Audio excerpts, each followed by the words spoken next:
Congratulations on signing the nation's top recruiting class. That's pretty fantastic. Other than hard work, which is obvious, what do you attribute it to? It's this is a group that for many of these kids, they committed to us like 3-4 years ago. So the challenge was just to stay on them and make sure that they were continuing to improve, so that when they get here, they're ready to play at this level. But we feel very good about the group. Yeah, it's been a long journey. It's kind of our end of our first early recruiting, and now we're back to where we're looking at kids their junior year, which makes a lot more sense. So from here on out, it'll be a little easier. I'm sure a lot of components went into it. Was the improvements to Hillenbrand a big part or just one part? Well, I think most of these kids committed before we finished Hillenbrand. So I think the vision of the program, the tradition of the program, we basically just recruit with who we are and try to find the best fits for us. And I think with this group, competitiveness was the theme, making sure we got kids that were truly competitive, that were going to be good teammates, that would really honor the pillars of our program. And so I think if you look at this group, they're very high character, great work ethic, very competitive, good students, good teammates, and every one of them come from a very good family. So the foundation, I think, is set for them to have success at the college level. And so that's the easy part. Now it's a matter of how do you judge a recruiting class, and for me it's always you have to wait till they put on an Arizona uniform, and usually by their junior year we know whether they've panned out or not. But going into this, I like this group. It brings some great additions to what we have coming back, fills some voids for us, but I think we got some really good athletes and some kids that can play this game at a high level.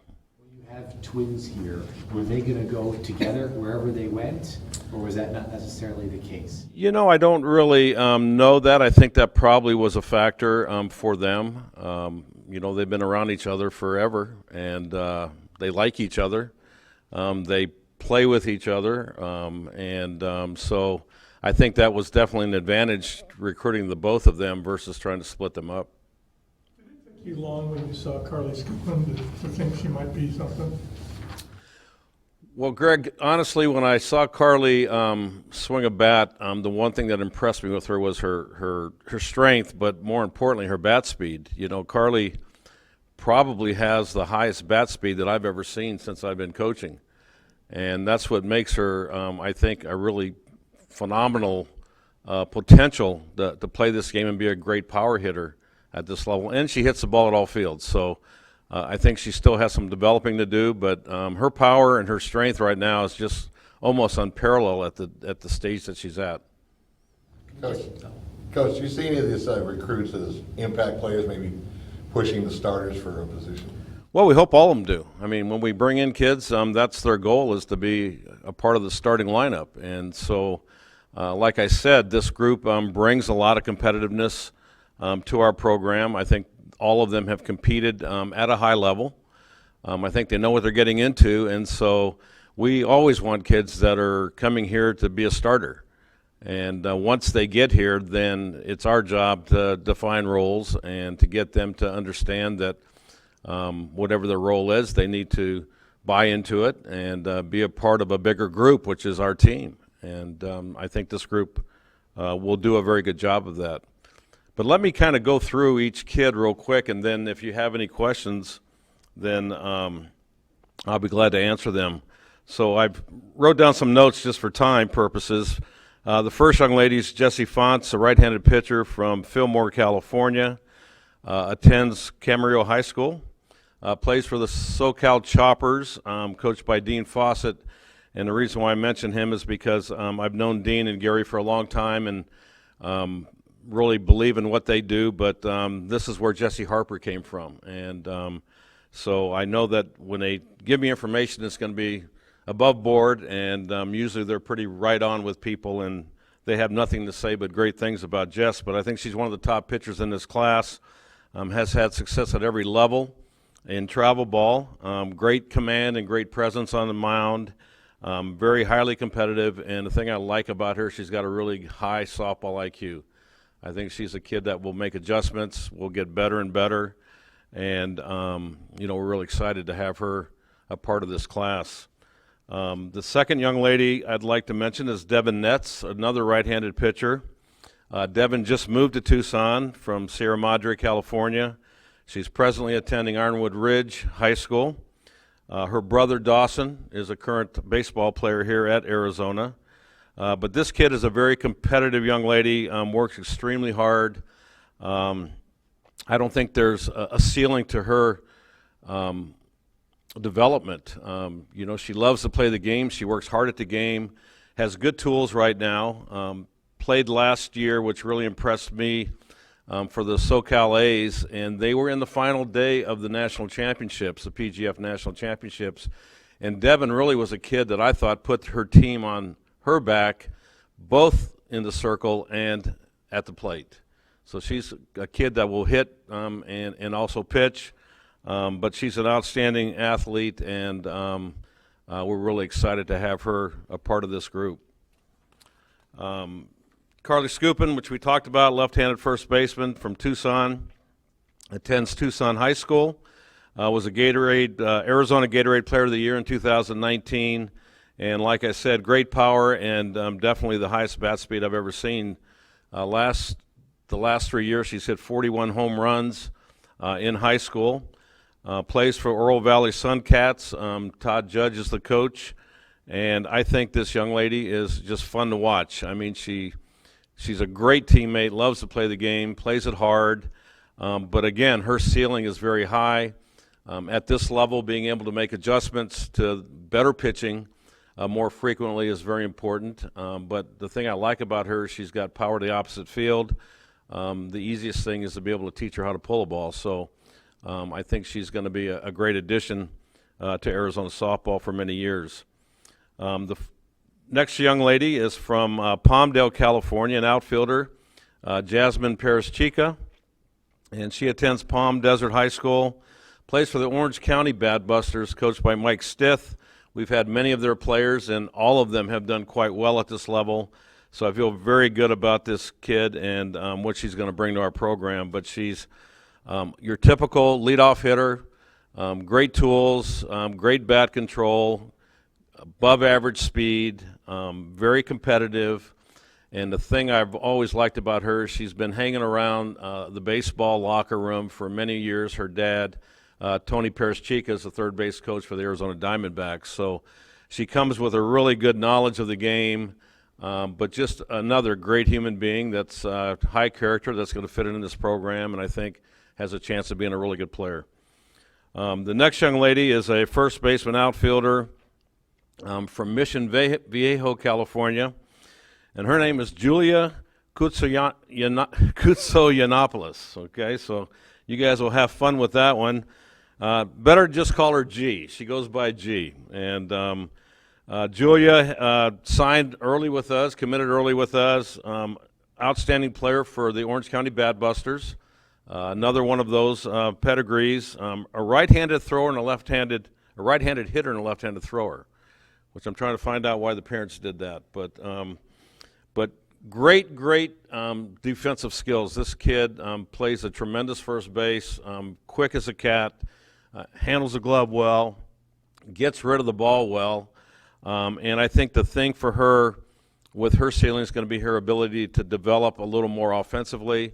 But she's a kid that's got a great work ethic, great teammate, loves to play the game. Just you can see it all over her face when she takes the field. And she was just recently named to the Italian junior national softball team, so that's kind of exciting.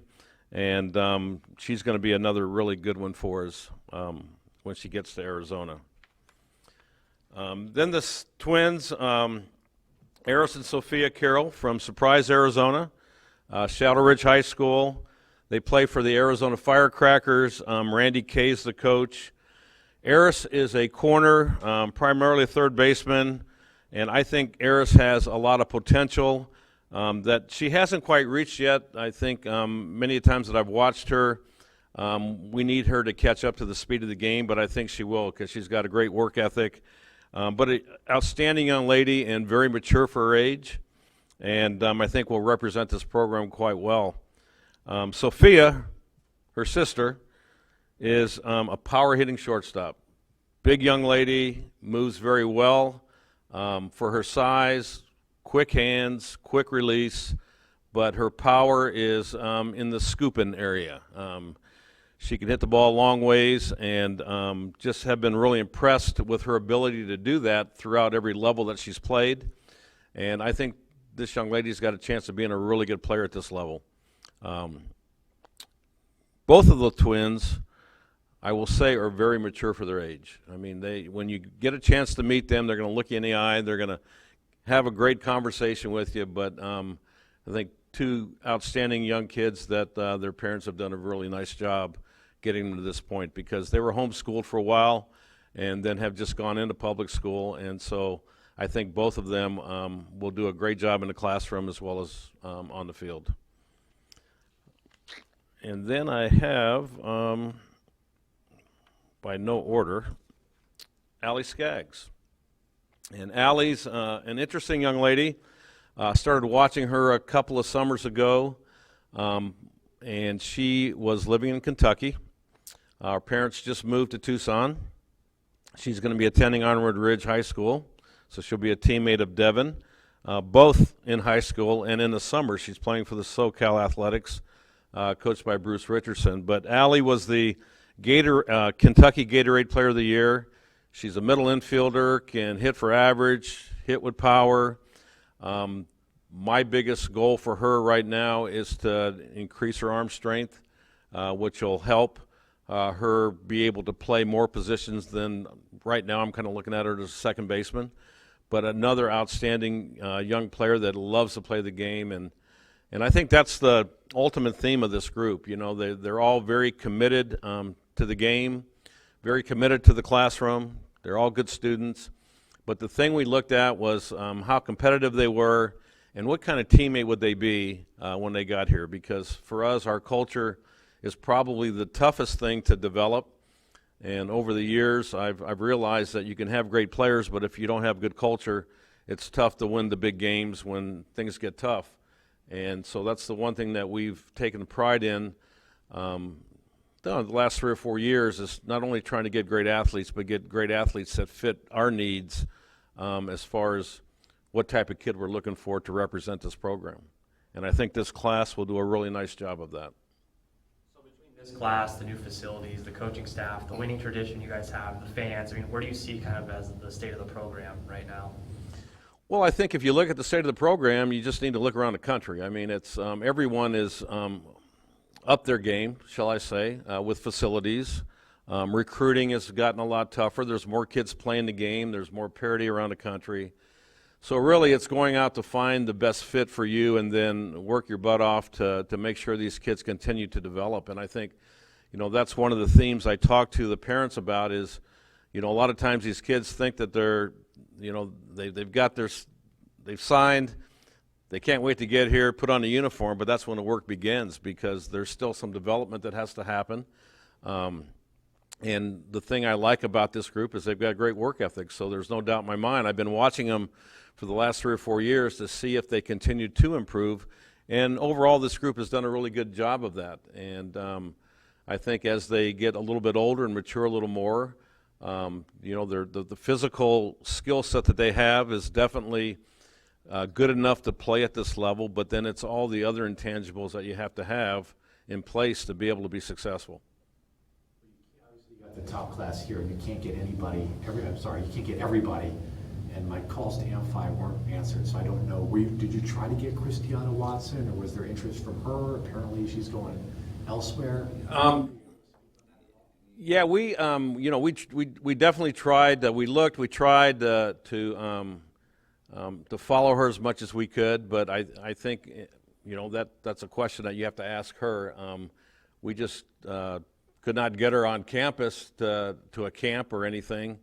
But you know, Carly was a kid that I had an eye on for a long time, and it didn't make sense for us to bring in another first baseman after having the two that we have. But you know, I'm sure Christiana will have a great career and great young lady, and Obviously, Laura was, one of the best to ever play the game here, and we always feel bad when we can't keep a kid like that here, but sometimes it's the matter of timing more than anything. The part about Carly, she's been playing t-ball with baseball with boys. Can you talk about just what kind of impact she can have on your program, your potential? Yeah, well, Carly's kind of a physical freak, I mean, she's got just great strength, and the one thing I talked about was her bat speed. We do a lot of bat speeds with players for a lot of years, and she, believe it or not, has the top bat speed that I've ever seen, other than Crystal Bustos. And so that in itself is something you can't teach. Now with that bat speed, you still have to be able to get on plane and be able to hit through a ball and be able to make adjustments. But I think Carly's mindset and she's a great student of the game. She works really hard at her skills, and I think she's very coachable. And so if the physical skills are there, now it's just a matter of getting her to be able to do that when the pitching escalates, because that's the big thing. A lot of these kids put up a lot of numbers because the pitching is not always there every day. But at this level, you're going to see good pitching all the time. So it's not only having the physical skills, but being able to make the adjustments that you need to be able to hit good pitching. That pitchers are trying to get you to be off time. So they're trying to. You're going to see more speed here. You're going to see more movement here. You're going to see more deception here. And you don't see a lot of that in travel ball. And so that's the big jump that you have to make, is being able to make adjustments to speed, location, movement, and deception. How do you see her handling those kind of challenges? I think at times I've been very pleased with what I see. I still think there's some growth that has to take place, but that's with all these kids. I don't think anyone comes in here and they're just ready to hit the ground and run. So I think we have a good package there that we need to work with, but I like what we have. What emerged from fall camp that you liked?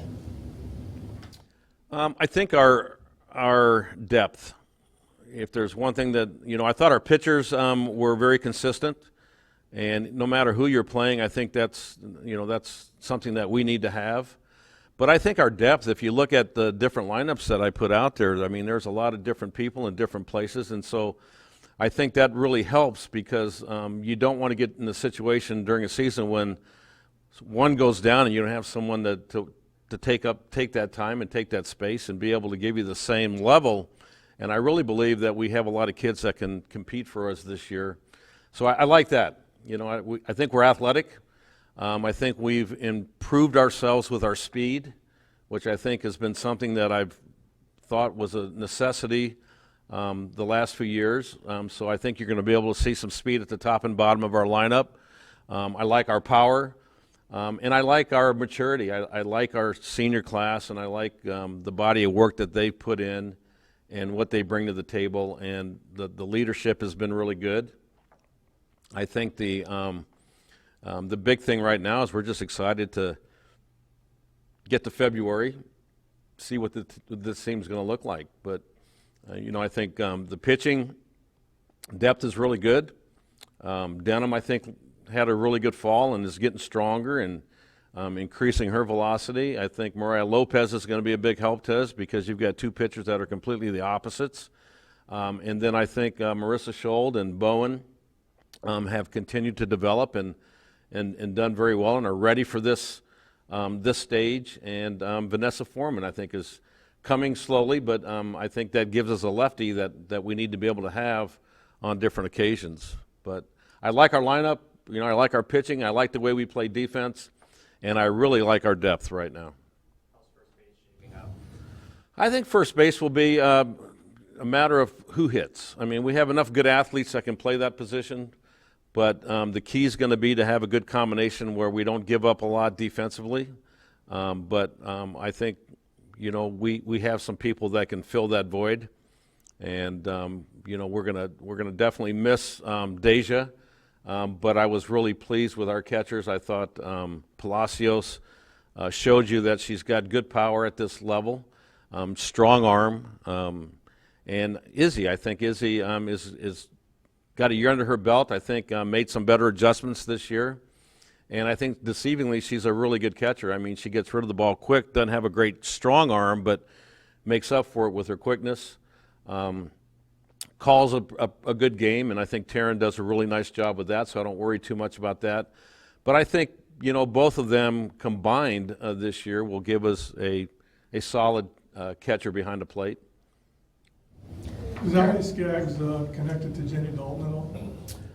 No, other than she was in Kentucky, Jenny's in Kentucky. Now, Allie's mom and dad are both alumni from the U of A, so they go way back. And I just started following her when she was playing for a team back there. Played for a coach that I think a lot of, that does a really nice job developing his players. And he is now at Duke as an assistant coach. But it just so happened that I knew Jim Skaggs and knew him through a former basketball coach here, Jerry Holmes. And Jerry had gotten Jim into the appliance business.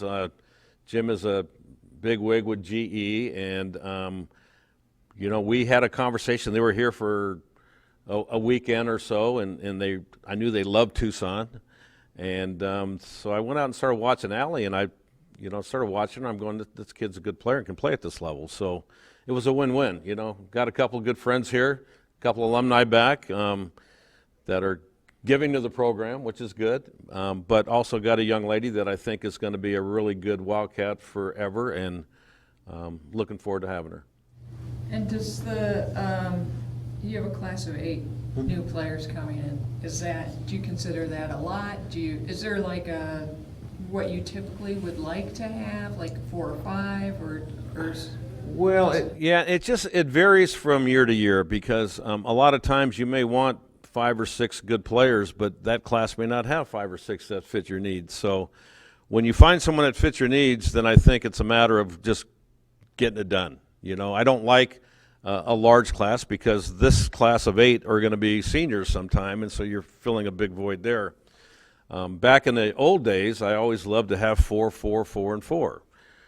Easy to replace, but continuity would be really good.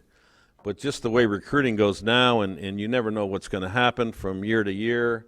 You get them as you see it, and if you have money available and you have players that meet the needs of your program and deserve the money that you have, then you recruit them. Coach, I knew about most of these girls coming in, but Devin Nutz, is she relatively recent verbal, or has she been? Yeah, she's more of a recent verbal. Verbal to us last year. She was kind of I think a young lady that kind of flew under the radar, and Bruce, her coach for the SoCal A's, said, Mike, you got to come see this kid. I think she's got a lot of upside, and she's a very athletic young lady, and when you see her, you're going to see that she is. And I went out and watched her, and I really, really liked her, and got her on campus, and fell in love with her and her parents, and made her a Wildcat, which we're very happy. that her brother was here? I would probably say it might help a little bit, yeah. Coach, just talk about the talent level in Tucson. Obviously, Carly's one of those players way up here, but just overall how it's improved since you've been here. Well, I think the whole game's improved, but yes, I think the talent level in the Tucson area continues to get better. And I think a lot of it is just the coaching that we have in the area now. I think more people that understand the game, that know how to teach the skills, and that are willing to spend the time that it takes to develop young players. And I think that has been a great asset for the high schools and also for the talent level here in Tucson. We always have good athletes here. It's just a matter of being able to develop them. And people always say, well, why do you go to Southern California? Well, it's a numbers game. There's just more people there, I think, and more people that start playing the game at an earlier age at a very high level. And for me, that's the one thing I always try to look at is who are the kids that are playing for national championships at the travel ball level, because those are the kids that we need to go out and get. You can't teach that experience, and so the more experience they have at playing at a high level and facing good pitching will make the transition into college a lot easier, a lot smoother. Are you glad you don't have to recruit eighth graders anymore? Oh my God. Yeah, that was the most difficult thing that I've ever had to do. It's almost scary to have a conversation with an eighth grader, and I don't even know what to talk about, other than the weather and the TV shows. I don't know what they're watching. I mentioned Mickey Mantle, and that doesn't go very far. They don't know who he is. So it was a little challenging, but I think that's just the state that we're in right now. It's just like the culture that we're dealing with social media. These kids grow up, and that's part of their life. It wasn't part of my life, so I've had to adapt to what their needs are and how they utilize the tools that they have. I utilize a cell phone to make a phone call, and maybe make a text. But for them, man, it's their lifeblood, and that's how they communicate to people. And so that's been a learning curve for me. And I think sometimes it can be a distraction for them too. So being able to understand, how powerful that tool is, but how it also can be a distraction. It's important for us to get kids that, number one, are committed to the game of softball and are committed to the academic excellence. Every one of these kids, I think, just about except maybe one, earned some academic monies because of their GPA or their test scores. So, I think that character piece is important. And I always tell our kids, if you look at our pillars, and if you have good character and you have good work ethic and you have a good attitude, those are things that you can control every day. And then it's up to us to build the consistency in the performance. Those are the result of those things. But those have to be a daily piece. And it's a lot easier for me to bring in kids that have that in their life already than to try to bring them to college and try to teach them what it's like to be disciplined and what it's like to have high character and be a good teammate and all the little things that you have to do. And so sometimes that's the fun part, is to watch young kids grow. At our level and in the sport that I coach, there's a lot more to it. Yes, we want to play for championships, but primarily I want good people that are good players, that are good students, that I can prepare them for life after softball. Makes it a lot easier.